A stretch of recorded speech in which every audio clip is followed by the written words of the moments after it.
But wait, can you hear our children crying? They're calling from all over this land. They're glaring at today's page. Is your Australia fair? Is your Australia fair? So come on! Come rise and join the rising. Come help us alter course. Come join your children singing. Let's advance Australia fair. It's time to advance Australia fair. It's time to come rise and join the rising. Come help us alter course. Come join your children singing. Let's advance Australia fair. It's time to advance Australia fair.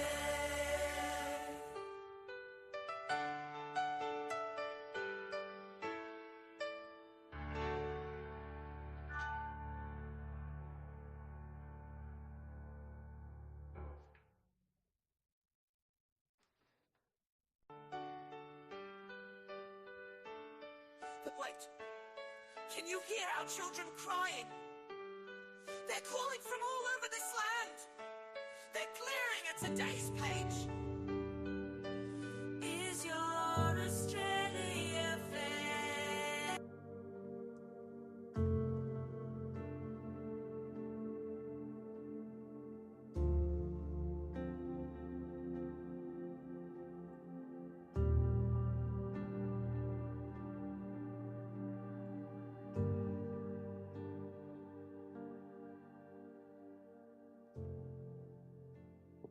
Hello, Karri. Nice to meet you. Nice to meet And you let's too. get started with this. Now, you were working the mines. We won't tell them what you're doing because it's a highly specialised job.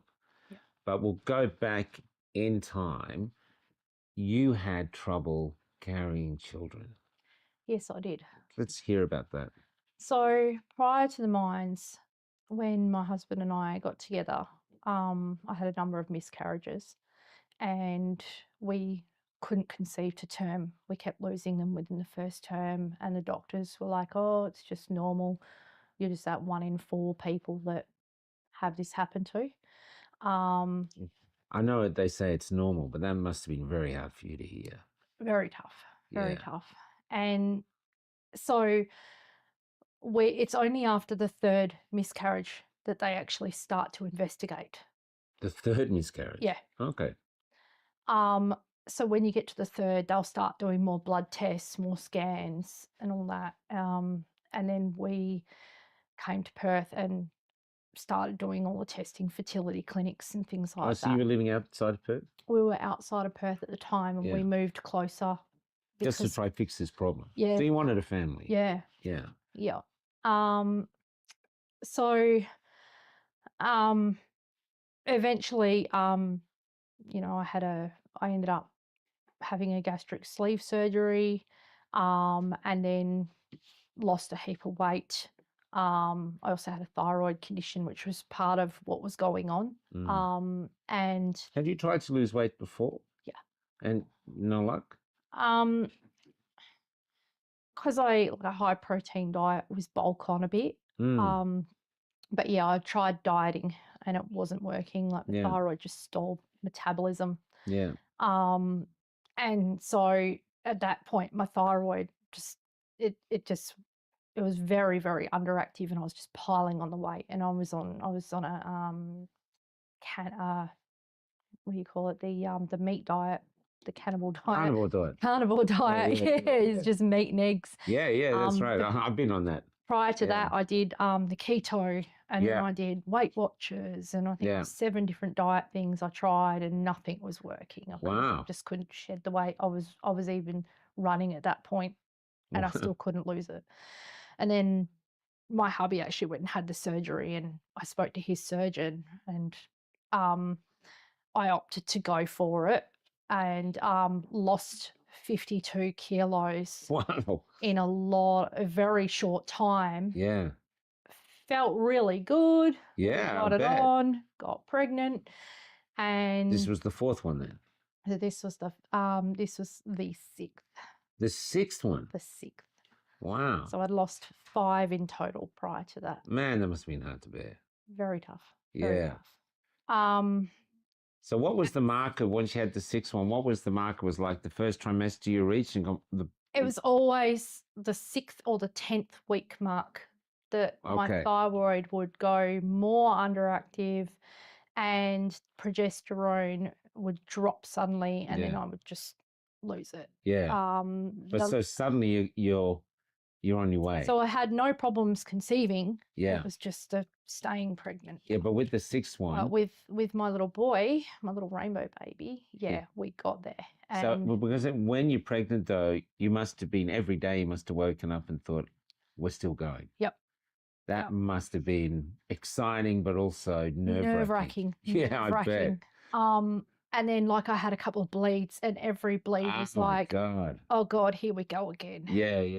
It's done, it's over. Yeah. But then it'd be a couple of days, and the doctors would do the scan. They'd be like, no, we're all good. We're all good. There's still heartbeat. So this little rainbow baby was determined to be born. Because when you get told there's no heartbeat, that just absolutely breaks you. Yeah, I bet. And so when we finally actually got there, it was like, we ended up having a fertility specialist, which I thank them to this day, because without them, if they weren't tracking it at the time, and they actually found that, what the cause was. We got lied to for so long. What was the cause? It was the progesterone issue. Okay. My thyroid would go out, I'd drop progesterone, and then miscarry. Oh, so the body would go... And they actually caught it as it was happening on the... I was on week 10, and because I'd tracked every pregnancy before that, like I wrote it in a diary, and menstrual planning, all the rest of it. Week 10, I'd actually lost a baby at that point.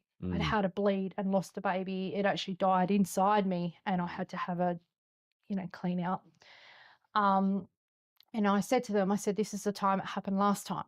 And I'm like, what's going on now? And so they checked it all out, and they were like, we got to do progesterone supplementation. So we went through all of that, the injections in the tummy, and I hate needles. Wow. I absolutely hate them. Yeah. I've got a phobia of them. Yeah. But we did that.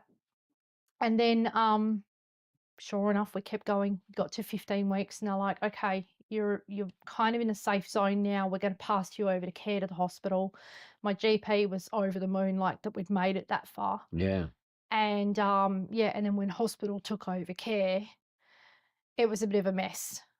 Because in the hospital system, you don't get the same person all the time, even though I had requested a continuity of care. Yeah. They don't listen to birth plans. They don't listen to what you want. It's their way or the highway. It's a conveyor belt. And you're in a system. Yeah. Oh, that's right. With my heart attack, I found that. In fact, I gave up to it in the end. I thought, I'm just on the conveyor belt. Yeah. I'll just do whatever I'm told. And so when it came to birth, like I had quite a few false labours. Oh, really? Because of stress. Yeah. And this was in the COVID period too. Yeah. So this was so when the pandemic was announced, in the very first couple of weeks of January, I was in hospital giving birth. Wow. And I was just because you needed more stress. Yeah. I was already noticing the nurses were like being very obsessive over certain things. Things were starting to go in lockdown. There was a lot more security patrols in the hospital. And at this point, like I was in and out up until that time. From December through to January, I had 3 false labours. And then when the real deal came, I was very high risk because of losing babies, I was considered high risk, and also because I'd had that surgery and I was losing weight through pregnancy. I struggled. Oh my God. The doctors want you to put weight on during pregnancy, but I was losing it. Yeah. And I was, my bub was born very small. He's considered premature. He was born at 36 weeks. Okay. Came out perfect. Okay. Absolutely perfect. But the birth itself Despite everything against him, Yep. he still made it. The birth was traumatic. I had that's something we could talk about another time, but that was, I was put through things that no woman should be put through. And Like what? Birth trauma. In what way? Unconsented procedures. Yeah. I did actually go for legal through it, but I got screwed over by the legal system and the police. I tried to have the doctor charged for assault. And what did you do? Did you cut the waters or before? He cut me without my consent for an episiotomy. Oh. He butchered me when he stitched me back up. So the husband stitch. It actually meets the definition of female genital mutilation. Oh my God. So then I had a pelvic prolapse afterwards. So then I had problems with the epidural, which has left me with spinal problems today. And then I had to watch them. They gave my baby a vitamin K and a Hep B vaccine against my consent. No way. And after that, he got jaundice, and he wasn't born with jaundice. Yeah. And we nearly lost him after that. And so he got it really badly. He got very sick. They wouldn't let us leave hospital for a few days. Yeah. And then when we did leave hospital, we had a nurse that came around. They call it a community care nurse. Yeah. It's like a midwife. They come around the house. They check on you. At that point, we were starting to go into the lockdown mode. Yeah. They were starting to talk about lockdowns and all that. And I'm like, we're in a big country town. It's not going to happen here. Yeah. You know, I thought WA is a big place. Yeah. But they did. They did it. And but even though it's lockdown, so you've got the lockdowns going like crazy, you've had these issues with birth, but at the same time too, here you are as a family and you finally... Yeah, we finally got there. You have a baby. Yeah, we were over the moon. And was this naturally conceived or IVF? Natural. So you got a naturally conceived, you got a gift from God. We just had a little bit of an assistance with the progesterone. Yeah, but you've just basically got a gift from God. Yep. And I think you said before that you were renting then. We were renting, yes. And so you both you were thinking, we've got a baby, now you just want the Australian dream. Your own house and a family. Yeah. And so you're working in the mines. Yep. And so you decided to go back to the mines to basically earn the money. Well, I was trying to go back to, because I didn't want to do FIFO because being a new mum. Yeah. I was planning to put Bub in childcare and then go into transport and logistics because I've worked in that as well. Okay. And I thought, okay, I could just go and be a courier around town, you know, for a few hours every day. Yeah. And for the mining industry. Yeah. But then you had the problem that the mining industry had mandates. Yes. And so 7 interviews I went for. Every single interview, you'd get about maybe halfway, 3/4 through the interview. There was one of them that was right at the very end of the interview. They would ask, have you had the vaccines? Are you planning on getting the vaccines? And at that point, I was very skeptical of the vaccines. I thought they were rushed. I didn't trust it. And I thought, you know, I've had all my other jabs. You know, I'm not an anti-vax, so and were I you am having now. this discussion with your partner? Yeah, we did. And what was his thoughts on it? Well, his thoughts was he was the sole breadwinner. He was the sole breadwinner. Yeah, and he's got a family to provide for. Yeah. He wants to buy a house for them at some point, so he has to work. So I kept going for interviews. I kept getting knocked back, and he went and had his jabs. He was fine. Yeah. He had 2 and he was perfectly fine. And I thought, okay, it's not that bad. Yeah. There's lots of people who've had it haven't been in. And so, yeah, we know lots. We know lots. Yeah.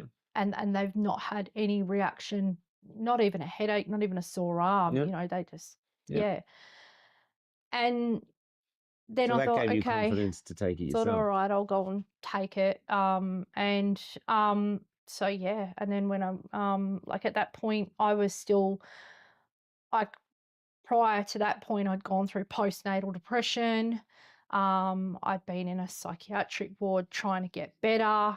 Mm. I'd dealt with What did the government departments and what did stuff. the depression come from? What do you think triggered it? The birth trauma. Okay. Because Yeah. when I was going through the lawyers, it triggered everything. It was like reliving it. And I kept the nightmares. So I just kept reliving what happened in that birth suite day after day after day. Wow. But it also triggered past trauma. So it's very complex, like work-related trauma, personal life trauma, because I've been through domestic violence as well. So I was a mess. Yeah, yeah, yeah. And I said to my hubby, let's put Bub with the grandparents and I'll go get help, because Okay. that was what I would do. Yeah. So we made a plan and we did that. But when you go get help, it doesn't matter what you think you're doing right. There's always people in the system that will work against you. And there's nothing worse than trying to go get help for postnatal and then having someone in that system that's supposed to help you report you to child services for child neglect But you when didn't I have the wasn't child. neglecting my child. Your child was with the grandparents. hmm So that was a big What shift, right? what were they basing the neglect on? Because I was basically unfit to look after my child, being mentally ill. But your grandparents were looking after the child. Yep. And that didn't count. So we had it all thrown out. Wow. We had it thrown out. Okay. They even come to the house, they checked the house, they rang the grandparents, and we basically told them a big F you. If you do it again, I'll take you to court. Mm. And then I found out it was someone in the ward, one of the nurses in the ward, that made the call. Okay. There was a lot of stuff that happened in that ward that'll be an interview for another day, but what I know of what goes in that psychiatric system, no one should be subjected to. Basically, they fill you up full of drugs and then send you on your way. And then most of the people end up, it's like a cycle, rinse and repeat. Yeah. But for me, that was the last straw. I was determined I was never, ever going to go back in there, because I've been in a few times for help for past traumas like car accidents, workplace relations, things like that. And when I saw how that system was working against me, it's gone worse since then, but I decided not to trust it anymore. And that was the last time I didn't have much to do with psychologists and all the rest of it. After that, I've tried to just manage things on my own. And my husband and I, we worked out a plan that if I was not mentally coping, we would sit and he would take a couple of days off work and we would just talk about it. And the grandparents have been really, really supportive. They take our little boy and give me, I have breaks quite often. And when I've been sick with the vax injury, they've been there too. They've been really, really wonderful. So which the vaccine injured you? Was it the first? So it's a Pfizer. Yeah.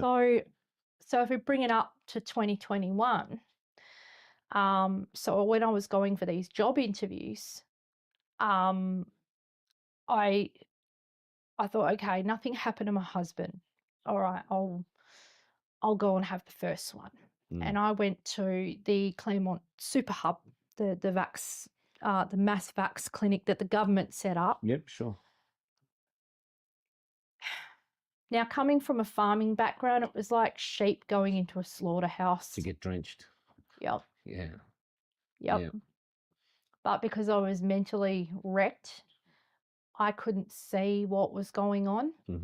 I probably should have seen the flags that other people have seen, but I didn't. Yeah. I believe what was happening on the TV, because at that point I was still watching the mainstream bullshit. Well, why wouldn't we believe these people? I mean, who would think that they would have any other purpose than just to make us safe or healthy? I mean, they're protecting us. They're our leaders. They're working in our favor. That was the belief system. Yeah. So it's quite obvious that most people would trust them. Yeah, so I believed it. And when I was there, basically you just got asked for your Medicare card. There was no asking of your history, your medical history. There was Any informed consent? no. So it was just like sheep drenching. Jab, next one. Medicare card, tick, flick. Yep, there's your appointment. Okay, you've presented. Then make sure your details are correct. I'll tell you an interesting story. When we were in Melbourne, because I was in a lot of the big protests there, early on, tradies, nurses, doctors, and others were coming down and offering the homeless people $500 to take the jab. So it'd be $250. They'd take their Medicare card, which no picture on it, and these people would go down to the jab centre, get jabbed, come back. Once they'd shown that it had been jabbed, then the person would give them $250, and they get $500. It's coerced. And I've interviewed another guy. He actually had lots of junkies doing it. Drug addicts were actually taking jabs for lots of people. So there's drug addicts out there that have taken up to 18, 19, 20 or more of these jabs. And a lot of them are still going. So it's really an interesting, I don't know what it is. So it's just a crazy time. These are actual true things that we captured. Take from them what you want. But this was, and that was all because it was just a Medicare card. Yep. You didn't have to have a picture on there. Yeah, just had a Medicare card. Yeah. Yep. So how'd you go with the first one? Well, they basically, after that, you sit on a heap of chairs. Yeah. And then they call row by row. And each row just walks down these little stalls, and they're like cubicles set up in this massive big shed. Yeah. It was like a pavilion shed. Yeah. And each nurse, they just had a form. They'd ask you, you know, are you here willingly, blah, blah, blah, blah. And then they'd do the jab, pick a shoulder, jab it in. And then they go, all right, now go down the back and sit for 15 minutes. Yeah. But there was, the first time I was there was a nurse there. And there was one nurse, and there was about 40 odd people in that room. Oh my Lord. And I thought, wow, you know, the ratio is really off the charts here. Yeah. And then you just walk out the door and head back to the car park. Yeah. And when I was going back to the car park, I was pretty dizzy. I thought, oh, you know, it was a warm day. Yeah. And because we're still in, you know, it's still warmish, like probably 23, 24 degrees. And I sat in the car and I thought, oh, yeah, I feel a bit off. And then I started getting like a blood nose. And I thought, oh, this hasn't happened before. And I thought maybe I'm just dehydrated. And so then, you know, just water, tissue, mop it up, went home. By the time I drove from Claremont all the way back to my home up near Kalamunda, I was struggling. In what way? Just to concentrate? Was like, yeah, couldn't concentrate, felt sleepy. And I said to my husband, oh, I had the first jab, I'm going to bed. Yeah. I went to bed for 3 days. Oh my Lord. And got wiped out. Wow. It's like this wave of tiredness just comes over just you. Fatigue. And my arm was throbbing like hell. Hubby didn't even have a sore arm. But did you just put down this is just a natural reaction? Yeah. Yeah. Because I felt the same. I had the whooping cough vaccine when I was in hospital with Barb. Like in the last trimester, they tell you to have the whooping cough vaccine. So you had the vaccine while you were pregnant? Wow. Because otherwise they refuse care in the hospital. What? They refuse you antenatal care. So they coerce you. They vaccinate a pregnant woman. Yeah, they do. So if you've got a baby, most mothers don't eat cheese, they don't drink wine. Yeah. They don't. Yeah, you can't have processed meats. Yeah. Fish, raw eggs, all these things they don't do. But no, you can have a jab. But you can have a jab. Yeah, and the jab doesn't even protect the baby anyway. So. Wow. Yeah. Wow. And if you don't do it, you got no care. Yep. Wow. So I got the same symptoms. I got like just run down, really tired. Yeah. And of course, when I had the jabs, I was like, when I was pregnant, I thought I just put it down to pregnancy. Yeah. Being tired, worn out. But this one was like next level. Yeah. It was like stupidly tired. I slept. And And I think there was one point I slept for like 18 hours straight. And my husband was like, My "You've Lord. never done that before." Yeah, who has? And I said to him, "I feel like I'm coming down with a cold." And I had like a bit of not a full-blown fever, but it was elevated. Yeah. And then after that, about 3 days, it just went away and it was back to normal. And then a couple of weeks later, I had the second jab. Yeah. Same thing happened. And when I was sitting in that 15-minute waiting... Were you concerned about taking the second jab because your reaction to the first? I was. But you still want to get the Australian dream and you're not going to get it with one jab. I still wanted my job. You want his job. Yeah. Family. I've always been a worker. I know, but the goal is the Australian dream. Owning a home. We wanted to get our own home. So. Because we were newly married too. So you're taking the second jab. So what happened with the second jab? So the same thing, wiped out for 3 days, blood nose, the whole lot. That time I did get the fever. It was really bad. It was up to 40.1. Wow. And I felt worse. It was like I'd been hit by a truck. My whole body was just like on fire. And then the heart rate started palpitating really hard. And I thought, it's probably just anxiety, probably just stress, just try and breathe through it. But it kept getting worse. And I said to my husband, I think we need to go to the hospital. I didn't even get to here to call an ambulance. Oh my Lord. And because I collapsed on the floor. And then we went to the hospital. About a couple of hours in the hospital, everything was fine. All the results come back fine. All the scans come back fine. Anxiety. Oh, you've just got anxiety. Yeah. With a script for Valium and then send me home. A lot of times. Yeah, it's anxiety. Okay. And I thought, yeah, of course they're going to say that because it's on my mental health record. No, they said it to everyone. It doesn't matter. So, but then I'm finding people without a mental health record are getting this too. I've spoken to a number of people. Yeah. We all got told the same thing. It was like a script. Yeah, it was. Yeah. I interviewed a 21-year-old girl here. She had a heart attack in hospital, and they told her it was anxiety. And since everyone suffers from anxiety, none of us should be alive. They say it's a panic attack, which is anxiety. Yeah, yeah. And I'm like, no, I've had anxiety since I was 15. I know the difference between a panic attack and heart attack symptoms. Yeah. And given I've been a volunteer for St. John's Ambulance, I definitely know the bloody difference. Yeah. I had the pain in the shoulder. This arm went completely numb. Yeah. My fingertips were like all pins and needles. Yeah. Struggling to breathe. And a pulse rate at the time was about 220 beats a minute. It was high. Wow. Blood pressure was through the roof. Yeah. I was struggling to stay awake. I kept feeling like I was going to pass out. Yeah. To this day, those symptoms still happen. Okay. It's almost like an attack and it comes and goes. Yeah. And I just deal with it now. 27 hospital visits later. 27 hospitals. So you're still having this right today? Still having it. And how often does it come? Like 6 weeks, a week? Every couple of days. Every couple of days you feel like you're having a heart attack? Yeah. And so do you still go to hospital or just... I don't even call an ambulance anymore. We've wasted that much. We've wasted nearly $13,000 on ambulances. Because at one point we didn't have private health. We couldn't afford to keep the private health. And when you call an ambulance, it's $1,000. There was one point I went to an urgent care clinic.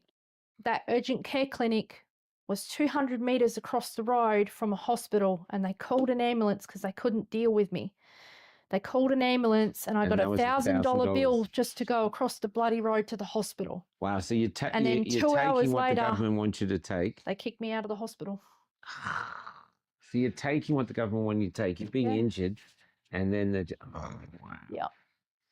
And so I'm stuck with that anxiety diagnosis. So you're trying to get the Australian dream, and all these things keep going back. You're getting more in debt. And then the funny thing was, Michael, like when you went in, PCR test up the nose. No, we're not going to treat you until you have that thing jammed up your bloody nose. Yeah. Well, when they did one, they actually caused bleeding. And I refused. I flat out refused. So you come near me with that, I'm going to stick it up your ass. I got pissed off. Yeah, fair enough. And I actually threatened to throttle a nurse, and I've never been like that. Yeah. because So that probably puts you in not a good place with the not a good hospital. place. No, the trust level was not there. Yeah. And so when, like, your PCR, yep, okay, it'll come back negative. Yeah. All right. But now we'll still, there was, when I first went in, you know what they went and did? I tested negative for their damn PCR while I was in a short stay area, but they still stuck me in a room full of COVID positive patients. I'm only laughing because of it's mental. Their mentality and their protocols were all up to shit. There was no decompression and deep clean or sanitizing going from one room to the other. There was no, like, they just walked through a screen divider. And I'm like, hang on, we're all supposed to be positive. There was 6 of us in this one room. We're all supposed to be positive. You've just slapped me in with these guys. And I'm like, he's trying to deliberately infect me? Like, when I've come in. And at that point, that's when I realised something was off. Yeah. I realised the PPE was off, the masks. You don't wear those masks for a virus. Yeah, no. Well, it has on the box, not suitable for COVID-19. It actually says that. I've worked in the mines. We use some pretty good gear for chemicals and stuff like that. And I mean, they're using that for surgical masks. And then I was watching them go through patient to patient, and they weren't desanitizing or de-PPEing, going from patient to patient. So this is about the period where your trust in the government was starting to wane. Hospital system mostly. Yeah. And then, the stuff I saw in there was just the way they were treating patients. In what way? They were very mean. Really? No compassion, no empathy, especially the elderly people. Wow. There was one elderly person there. I suspect they may have had something like intellectually wrong with them. Yeah. Like maybe autism or something like that. They weren't quite the full quid. Yeah. But there was no need for them to have that person restrained because they didn't want to be there.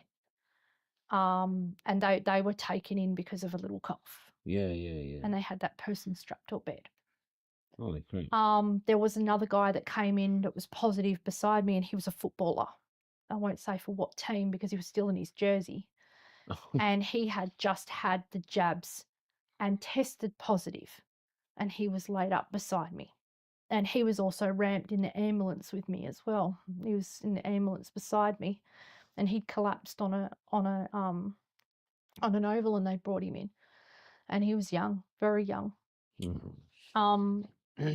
When I was in hospital, I noticed the majority of cardiac people in the critical care units where I was taken a lot of the time, because of when you're priority 1 with cardiac issues, they put you into the critical area. Yeah. And the majority of people were all young. Yeah, they were all under 50. And I saw so many that were school age. I saw little kids. And those kids weren't even eligible to be jabbed yet, and they were getting jabbed. And you could see the symptoms. Like, I was looking at, I could overhear the conversations because you're all lined up in beds. And basically they've just got a little divider curtain between you, and you could hear the conversations. And I know it's eavesdropping, but yeah, it's still some of the stuff I saw in the hospitals. So what were you hearing? Just like the same thing? I've got the heart same issues. thing. It's nothing. You're just stressed. You're overworked. You're tired. You're just anxious. You need to calm down. You need a psychologist. So they've got a room full of heart-injured people. Yeah. And that's what they're saying. We were all getting the same thing. Yeah, listen, we've done this with other interviews where people have got several people saying the same thing. They're treated like it's nothing. Yep. It's bizarre, isn't it? There was one person that came in. I was ramped for 6 hours at one hospital, and there was one person coming in actively having a seizure on the cart, and they were all laughing about it. The medical staff were laughing about it, going, "Oh, another one acting the fool." And that's how they were treating people. This is our medical establishment. I'm disgusted by it. My God. They think people that have got these conditions are putting it on. And As then you- they as blow you- you off. That's what you do, because I'm going to spend $1,000 on an ambulance Mm. and I'm just going to perform for what? Yep. Why would I do that? So during that time, Michael, like I had a lot of visits, like from that second vaccine, it was almost every 2 weeks we were calling an ambulance Oh my God. because the heart would just ramp up. Yeah. And of course, they tell you when you get those symptoms, call an ambulance. That's what they Don't say. wait, call an ambulance. You call an ambulance, an hour later, you're kicked out of the hospital with the Yeah. same diagnosis. You've got anxiety. You really need to go to a psychologist, Mm. you know. And then it comes to the point where 2 months later, my period stopped. And my husband and I, we were going to try for a second child at that point. We were like, all right, can't get a job. We'll just try for a second child. We'll have them back to back. Sounds crazy, I know. No, but no. we just I did wanted, that. we But just my wanted two kids. My two kids are the same. We thought they'd be friends for life because they're so close. So I did that. Of course you do that. Yeah, we just wanted 2 kids. That's all Yeah, we I know. I wanted. love it. We didn't want any more than that. Yeah. We're lucky to get our one. Yeah. Um, But your period stopped. Is that like Stopped. an early menopause or something? It was premature ovarian failure. That's what it was diagnosed as. Premature ovarian failure. Yeah, Never heard of that before. Basically, my body just said, nope, that's it, you're done. So it is like an early menopause. Yeah. Which I've heard. Perimenopause, yeah. Perimenopause, I've heard. And how old are you? I am 42, but I was 38 at the time, or 38. 36 at the time, yeah. 36. So, which is. yeah, count by 5 years. So suddenly, Yeah. basically, you're infertile. So I was infertile. Yep. How'd you take that news? I didn't take it very well at first. Yeah, I bet. So we did a lot of testing. Yeah. I went to the doctor and I told my doctor, I'm like clockwork. Ever since I had bub, my cycle went back to normal. Yeah. I was like clockwork. You could count it by the time of the day. Yeah. It was going to happen because I wasn't on any contraception, nothing like that. Yeah.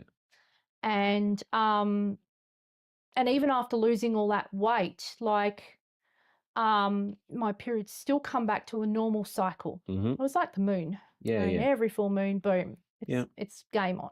Yeah. But when it suddenly stopped, I thought maybe it's stress, maybe it's because I've been sick, maybe it's all this combination of things happening. I went to the doctors and like, can you just run me a hormone panel? And she did, and it come back, and we were just like, oh, that's not good. And she goes, I'm going to do your AMH level, which is your anti-Müllerian hormone. That's the one that tests your eggs, how many egg supply you've got, ovarian reserve. And it had dropped from the previous time we did it with bub. It had dropped to non-existent. Wow. And it was like they gave me like a 10% chance. And then we went, she goes, I'm going to refer you back to the fertility specialist. The fertility specialist did a whole heap of testing, and that's when they saw it, and they're like, it's not happening anymore. Did they tell you why? Did they link it with the jab or anything else? They didn't link it with the jab. No. But they did ask me if I'd had the jabs. Yeah. And I think they knew. They knew. I think they knew. Please tell me they didn't tell you it was anxiety. No. Oh, thank God. But they didn't tell me it wasn't the jabs either. Yeah, I get it. But the fact that they asked if I'd had the jabs, you could hear in must the tone. have known. Yeah. Because there was a lot of young people in that waiting room that day. Yeah. And they were all the same age as me.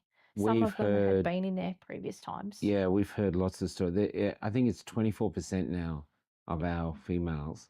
We don't know about the males, but the females are infertile. Well, as you'll know, Michael, I shared a post like a couple of years back that the West Australian birth rate has dramatically dropped. We're now in a big decline, and it's looking really bad. Yeah. But our government's covering it up.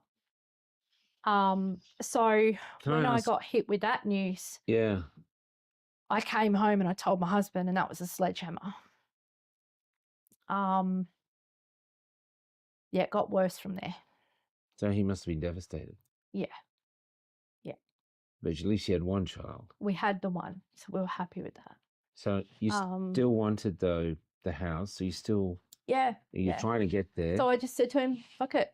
I'm going to do what I do with all other stressful shit. I'm going back to work. I throw But you'd whenever only something had 2 stressful jabs. happens. Were they going to force you to get a third? Yeah, I was sort of, when they, so we had the mandates for Yeah. I think they call it the booster, the third one, that came in around, because we were still in and out of we were in lockdown for a very long time. We had no COVID here, really. No. And then it was, I'd been seeing, like, I think it was about when we mandated, sometime around the end of the year. We had to be 95 or 90 something % vaccinated for them to lift the lockdown. Yeah. And we weren't at that point. And later on, as things got worse, I was going for a surgery, and they wanted me to be triple vax to have that surgery. What was the surgery for? For a laparoscopic investigation. Okay. So you had to have So you've been sick, you've been this, Yeah. and then the state, instead of going, oh, well, these are affecting you, she can't have any more. Instead, they're going, no, you got to have this one. And then, because I also was I had another job interview, and they're like, no, you've been mandated to have a third. You've got to have the third, otherwise we won't employ you. How did you feel when you went in for the third? Like shit. When you were I did not want it. Did the nurse ask you, are you here voluntarily? So I went to a pharmacist for the third. Yeah. And my GP knew about my reaction. Yeah. My GP at the time knew about my reaction to the vaccine. She didn't report it. And she just said, oh, it's just mild, it's nothing to be concerned about. Blew it off. Yeah. But then when I saw her about getting an exemption, she said they had a bloody thing on the window that said no exemptions. Yeah. Because they'd be deregistered. And I actually got a photo of it. Yeah. Got a photo of it on the clinic window. Oh, they're not my doctors from now on. We should send that through. We'll post it in here, because but the doctors themselves would be suspended. The amount of doctors I've interviewed, from Nixon to Hobart to Borchos to all these others that gave exceptions, they're all suspended. They still haven't lost their job. And I think Dr. Hobart's going to court again next week. Yeah, that's right. So can I ask, when you had that done, when you went in for the third one, surely your anxiety must have been through the roof. So my GP said to me, look, you really need to have the third, otherwise you're not going to be able to participate in society, was her words. Wow. And I sort of read at that, and I'm like, well, I'm not having another damn Pfizer, and I'm not having AstraZeneca, because I'd already heard about the blood clotting with AstraZeneca at that point. And so you're mandated to take something that there's a very good chance that it could injure you or even kill you. Yeah, my last option was the Novavax. And I said, bugger it, I'm going to hold out until the Novavax comes out. And I thought, okay, it's a protein vaccine. It's probably the old school stuff. Yeah. Little did I know what it was really about, because I'm not a scientist. And I held out for that one. And unfortunately, things got worse. So what happened after you took that one? Well, before I took that one, it was about June, August, September, October. It was October after the Pfizer. I started having gastro issues, and it was liver dysfunction. So my liver would go deranged. My spleen was enlarged. My liver was enlarged. At that point, that's when they found I had pericarditis. That was reported to the TGA. It took 11 months for the health department here in WA to send me a letter saying you're not going to have any more mRNA vaccines. But by that point, by the time I got that letter, I'd already just had the Novavax and had a reaction to that. So what was your reaction to that? Seizures. Seizures? Yeah. Have you ever had seizures before? Never. Seizures. And how often were the seizures, and to what extent? I had a grand mal seizure for 25 minutes. I don't really remember a hell of a lot of it. No, you don't remember the seizures, yeah. I remember being in an ambulance and getting carted off, and You're back in another ambulance. Yeah. Another $1,000. I couldn't move properly, couldn't walk properly. I was trying to talk, but my speech was coming out slurred. Yeah. And I said to my hubby, like, I kept saying like stroke, like that. Yeah. And he followed me to the hospital, but by then he had bub as well. And the hospital wouldn't let him in because of all the COVID bullshit. And so he come back home, and in that time I was in there, I had EEG done, I had like MRIs, CAT scans, you name it, I had it all done. You've got FND. What's that? Functional neurological disorder. It's a bullshit diagnosis. It's basically, we don't know what your problems are, but we're just going to label you with this, and I'm now stuck with that label. I've tried to say Say it again. functional neurological disorder. So basically, it's a problem with the nervous system, but they put it down to being psychological. So anxiety. Anxiety. So it's the upgraded version of anxiety. And they think that my so you're having mental illness has triggered it off. Okay, so you're having fits and spending all this money on I had a fall ambulances. While I was in hospital. The nurses laughed at me. Wow. And the treatment I got in hospital was horrific. Really? Like, they just don't care. They think it's funny. There was one point where I was like, I was in there for a couple of days, and my legs just started twitching on their own. My arms would twitch. Yeah, I've seen those. Fingers still twitch now and then sometimes. If I overwork, like at the moment we're renovating our own home, and if I overwork myself, the tremors start again, and then I can't. It's like everything just seizes up. And then there's the whole body pain. Like it's like you're on fire. Like your muscles are burning, and peripheral neuropathy, I think they called it.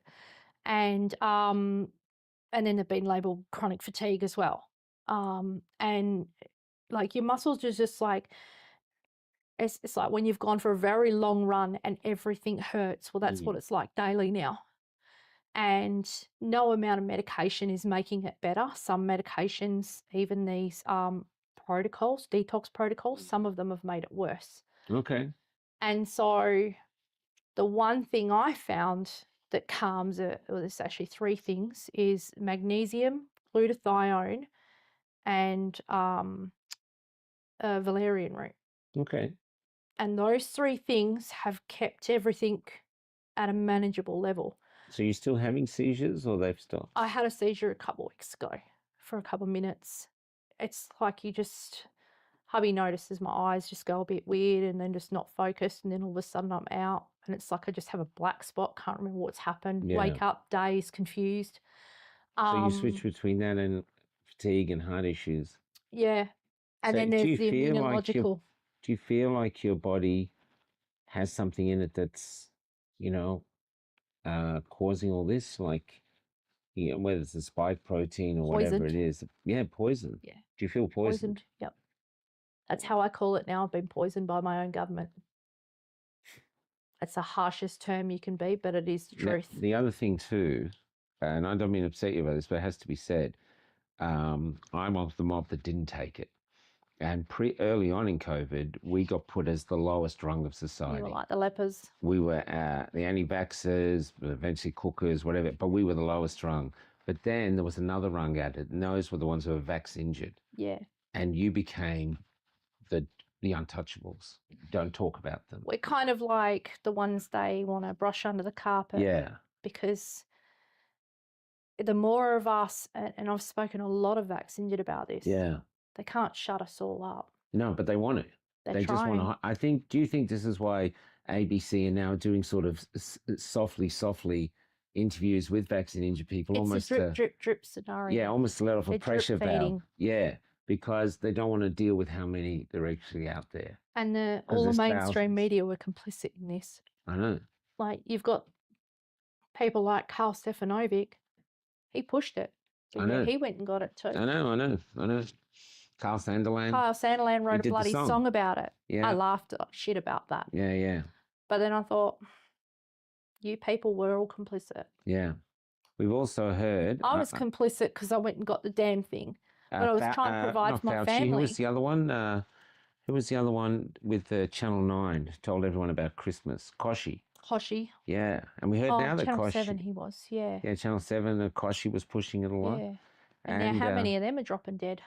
Well, I don't know. We have heard rumours from people who've seen Koshi says he looks terrible, like there's something wrong. But we can't speculate because we don't have evidence. We just, you know, it's all suppressed and hidden. Yeah. There was a 78-page report came out about batch numbers. All of it blacked out. Yep. Every single page. They didn't black some out though. No, they blocked it. They left some batch numbers left. Batch and drug substance numbers. And we have researchers, Sarah and Cousins, and other researchers that go, those batch numbers are well known as killers. I built a database on them. Oh, you did? Yeah. Because I was tracking my own batches because I wanted to see how many people got the same batch I did. And just through social media alone, I found 47 people that all went to the same Claremont clinic, all had Pfizer, and we've all got heart problems. 4 of those people are now dead. And there was 16 of us women are all infertile. And that's just through my own research and networking. We've all built a little bit of a support group. It's we're basically watching each other die off. I've got family in Cal, they're extended family through marriage. I've just been told by, there's 9 of them now, all see the same doctor, all got jabbed at the same clinic by the same doctor, all got the same batch, all now have leukemia and there is no family history of leukemia. And they are a big family. But they're in a mining community, so we know it's going to get put down to mining, not jabs. And I've asked them to go and get their blood tested. I've told them to go and get tissue samples done. But we're fighting against a machine that's got a lot more money than us. We know we're not going to win. But when you're watching everybody around you that took this crap is slowly dying. Yep. Me and my husband have set up our house and everything, and we're doing it so that, because our boy's not jabbed, I refuse to get him jabbed anymore. Can I ask, with your husband now, are you preparing also for the possibility that they might lose you? We've done our wills. I've put my end of life planning in place. He's got an envelope, and if I go, it's all planned out. I shouldn't have to do that at my age. All you were trying to do was reach the Australian dream. Yeah. All I want to do is get a house, marriage, the white picket fence. Yeah. And now it's just, I've just finished paying $73,000 worth of hospital bills or medical bills related to this. $73,000 worth. Yeah. That's not covered by Medicare. Couldn't even get the vaccine compensation scheme. That thing was a scam. The lawyers and the doctors told me it was so complex. It was set up to make people fail. To all give up. When I rang the scheme, they told me it was only $10,000 for a pericarditis payout. That doesn't include the ongoing medical bills. Doesn't include the medical bills. Because now, when I had the Novavax vaccine, it went from pericarditis to pericardial effusion as well. And now AF, now heart failure. Then the neurological issues. I've now got immune dysfunction. So my immune system's completely shot. I've got a mast cell activation syndrome that I never had before. What is that? It's basically allergies. So now I start becoming allergic to everything. Like the boy in the bubble, but not quite to that extent. But basically I have anaphylaxis to a lot of things I never used to have. I found out I've got I call it the motherfucker gene. It's an MTHFR mutation, and I can't detox because that methyl folate like it basically controls your body's natural ability to detox. So now I know why all the detox protocols aren't working. And I've had you might know Dr. Mark Gloss. He said that we were all going to have immune problems, and he was right. He's seen my records. I did an interview with him a while back, and he was dead right. We've all basically got the equivalent of AIDS. And my husband, he's okay. For some reason, he had different batches. He's fine. I know other people that have had different batches. They're fine. To look at them, you don't see them prematurely aging. They look like normal working people. He doesn't have any heart issues when he overworks himself. But when I've spoken to other people like me, we're stuffed. We can't work to full capacity. Even if I wanted to go back to work now, I can't pass a damn medical because of my heart and also the neuro stuff that's going on. Like now I've got to wear glasses to drive. I never used to have to wear glasses. Like the last seizure I had, I lost my eyesight, like my peripheral vision. It's just black here. Can't see anything. The doctors couldn't tell me why. And when we tried to go and see a neurologist, we tried to get a referral. It got knocked back from Western Australia's top neurologist here because I'd already had that FND diagnosis through the system. They didn't want to see me because it was a waste of their time. And I've got those letters. I had 3 referrals for a cardiac imaging and a loop monitor during those periods where I was in and out of hospital for heart issues. Somehow, Royal Perth Hospital lost all 3 referrals. Then there was the fact that I started bleeding, hemorrhaging vaginally, and my gynecologist, I had a very good gynecologist. I praise him for probably saving my life.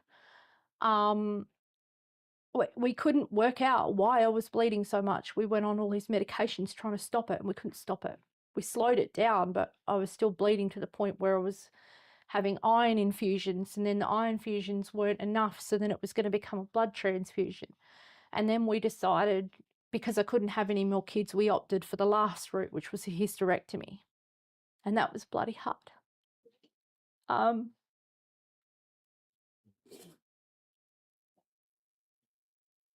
I've not recovered since then properly. We found a lot of like things in there that weren't there before on scans. We've got tissue samples in storage.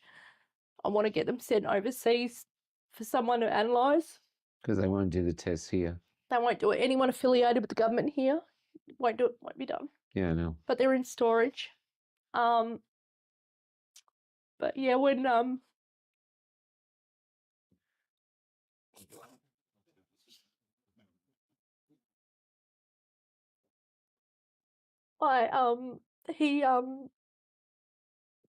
he tried, like he even admitted he'd seen so much of it with young women. The gynecologist. He even asked me if I'd had a HPV vax.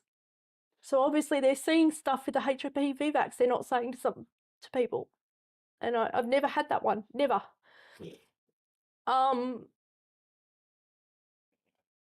yeah, and then since then, like, it's just one thing after another. You just can't, you have days where you think you're getting better. You think, okay, all right, I'm going to get out and do some gardening this week. And then you might do like a couple of hours and then you're laid up for 2 days. And all I want to do is I just want to go back to work. I just want to work a normal job. I want to provide for my family. Obviously my boy, he's now 6. I wanted to homeschool and I can't do that because I can't function properly. So I ended up biting the bullet and I put him into school.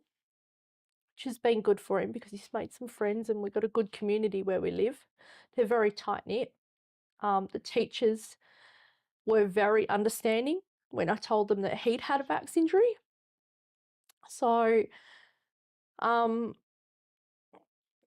but like, even just doing things around the house, it's difficult.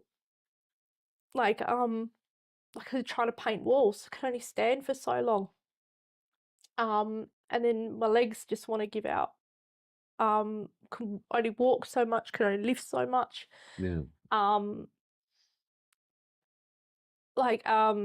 Even just physical exercise, just walking my boy 10 minutes to school, my heart rate goes sky high and I've got to sit for 10 or 20 minutes before I turn around and walk back home. Whereas before I used to jog 5Ks every bloody day. I used to be fit, and that fitness has been taken away. Like the whole of my health and other people's health, it's all been taken away from us. And we've just got kicked in the guts over and over. Do you think it's people like you, like yourself and Richie. Max Freedom, and there's a number of people in our community. It's people like you guys that have had my back and other vax injured's back, whereas we've been ghosted by our own families, long-time friends, people we went to school with. Other members of the community are treating us like lepers. They're calling us names.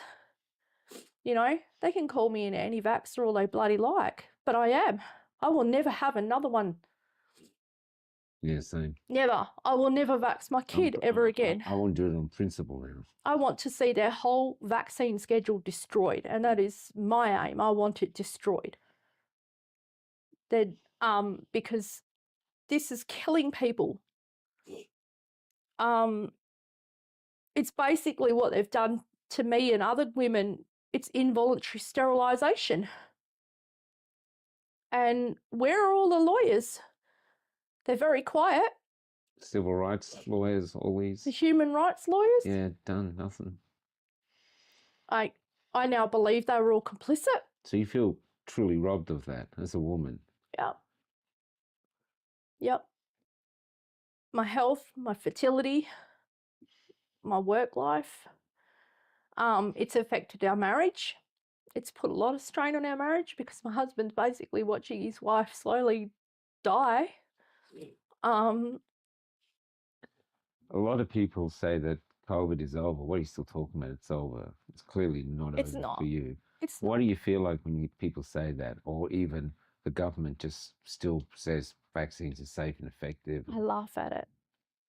I have to laugh at it because it's the only way I can deal with it. If they suddenly turned around and now, I don't know, our Prime Minister suddenly gave acknowledgement, like, okay, we had a pandemic, we thought it was bad, we had to do this vaccine, and yes, these people have been injured, like we're seeing ABC and Current Affair doing things. Would that bring you any solace? No. The damage is done. What would you like to happen now? Do you want to see court cases? And I'm part of the class action. Yeah. But I don't have hope for it. I think it's the fact that the government were trying to get it, what's the word for it?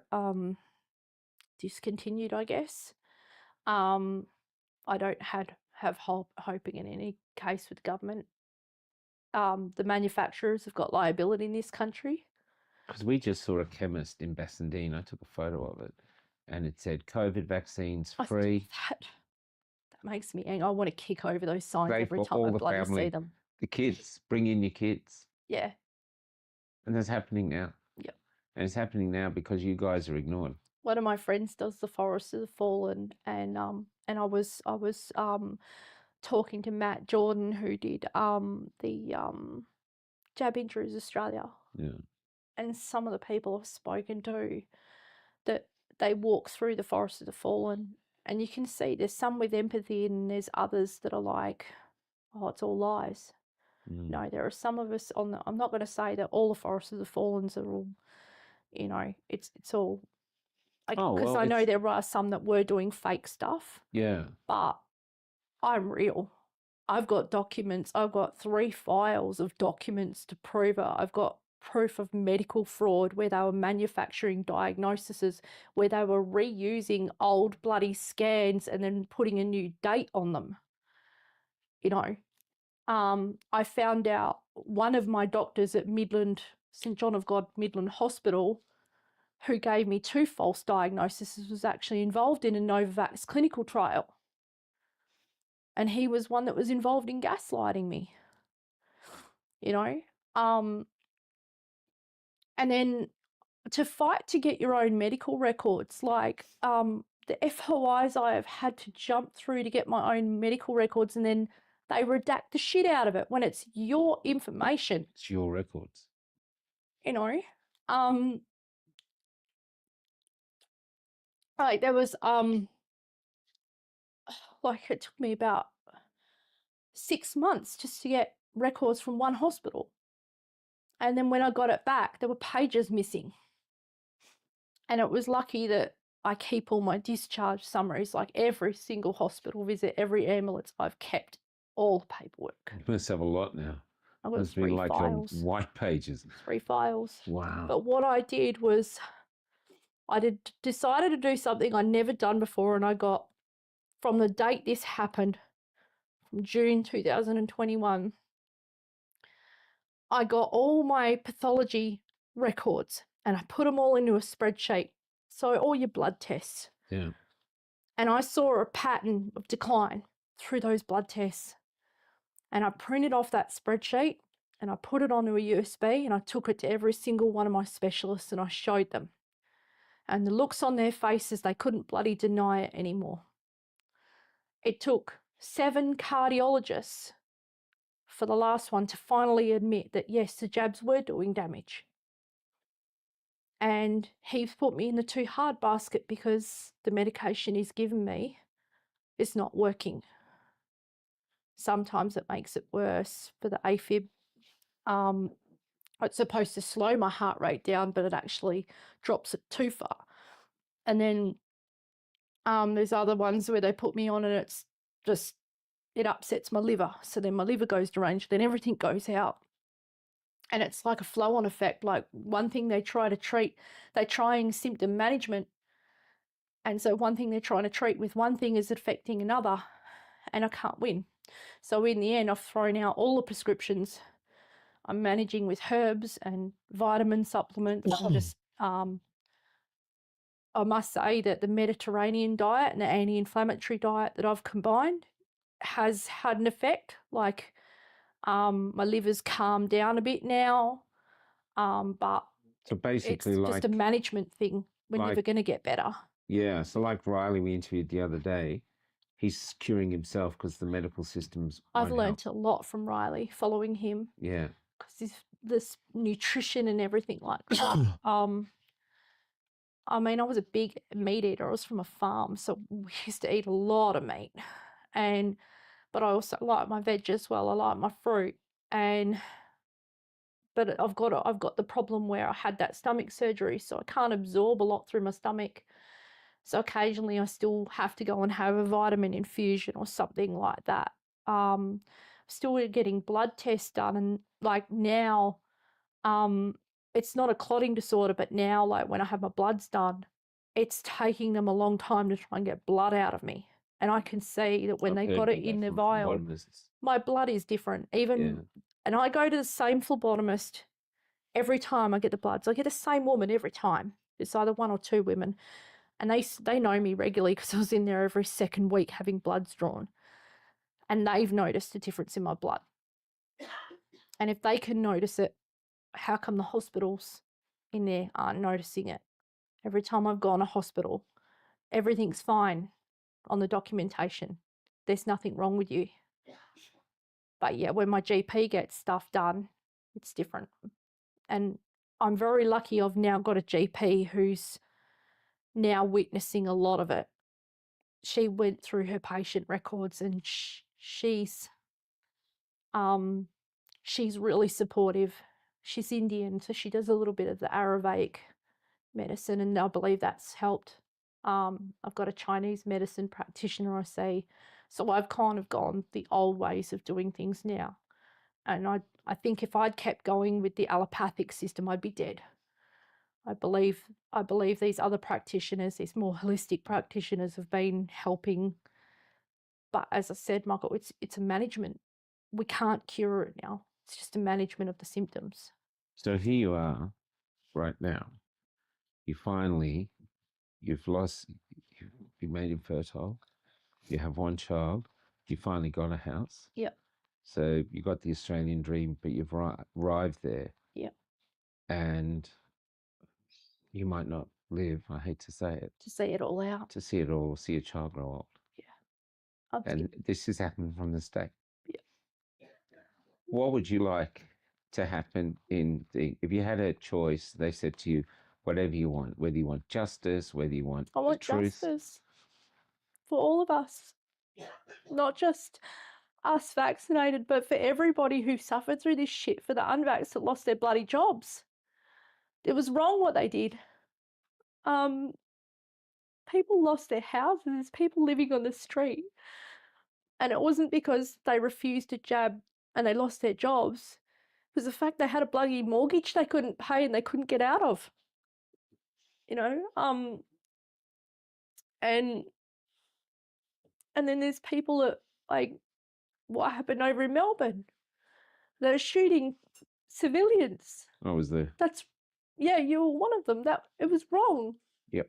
Like, you've got a stupid fucking general, excuse my French, but the fact that they put a general in charge of a health episode told me it was a military operation. And when they ramped up all the lockdowns and everything like that, they've never ever done that for any other epidemic or pandemic. Never. We've never masked. We've never locked down. Did they do it for tuberculosis? Did they do it for the bird flu, the swine flu? No, they didn't. What made this one different? And I believe it was the tester. Call me conspiracy theorist, but yeah, that Agenda 2030 New World Order bullshit. And now this war, this is COVID 2.0 on steroids, what they're about to do. We're going to have lockdowns coming. We're going to have rationing. And then when you have wars and pandemics, you have depressions that follow it, you know. But they've destroyed, they've divided our society over this. They turned loving people against each other. Like, originally I was against the vax, so then I got called an anti-vaxxer. And then I gave in and bloody got it to get a job, got injured by it, and then I'm still a fucking anti-vaxxer and I'm a cooker. And then because I'm injured, like, there's been some friends and family that have told I'm fabricating it, I'm putting it on, I'm lying. Why would they say that? Can't lie when, like, some of them were there when the ambulances were called. You know?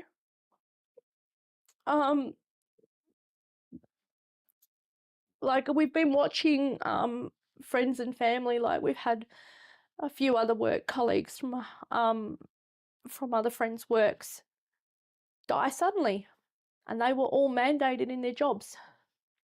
9 in one company, and they were all mandated, and they all died suddenly, and they were all under 50. I've noticed the cemeteries out in the country, they're expanding them. Yeah. The undertakers are very busy. We've had our way, we've had 3 funerals in 1 week. That's unheard of in a country town. I've interviewed the funeral directors, or they've talked to me privately how they're burying more people than they've ever buried. And no one talks about it. There's this great silence. And the silence is what's crippling. Yeah. Because we can't fix it, we can't talk about it. No. And for some reason, here we are. And, like, the other vaccines that I've spoken to, they're in the same boat. A lot of them feel like more isolated than before because their friends and family, they're that sick, they can't cope financially. That's the other thing, is the financial pressure. the friends and family start running out of money to try and help them. And then eventually they just cut them off. It's like, nah, you're on your own now. I'm lucky I've got my husband and his family who've stood by me, but Jesus, we've gone through bloody hell. And we've gone through a lot of money trying to trying to get the diagnoses. And then you've got a mob like the TGA who say that, you know, oh, they're monitoring everything, but I've got 2 reports in that system and they've not followed any of them up. How long have they been in the system? Since 2021. So I had one for the Pfizer and one for the Novavax. So 5 years and you've never heard back? I just got a generic letter. So when you hear the TGA says only 14 have died of the jab? It's bullshit. There's over 3,000. Because I built a death log on all the deaths and I've been speaking to a lot of people. But that's another thing for another day. The WA vax safety surveillance followed me up 11 months after the first jab. And by then I'd already had a reaction from the second jab. And at the very bottom of that paperwork, it states that you're exempt from having an MRA, but you can have a Novavax, after I just had a reaction to a Novavax. Can I ask you a difficult question? Yeah. There's a lack of anger in the community. People are like lobotomized Hindu cows. I'm sorry, they are. Yeah. They just don't want to know. And you're probably never going to get the system to acknowledge or say sorry. Not for 50, 60 years, maybe. Like thalidomide. Like thalidomide. Have you managed to forgive yourself for taking it? No. Do you think that's the first step to having some I can't equilibrium even in your forgive life? myself for having my boy jabbed. We'll end it.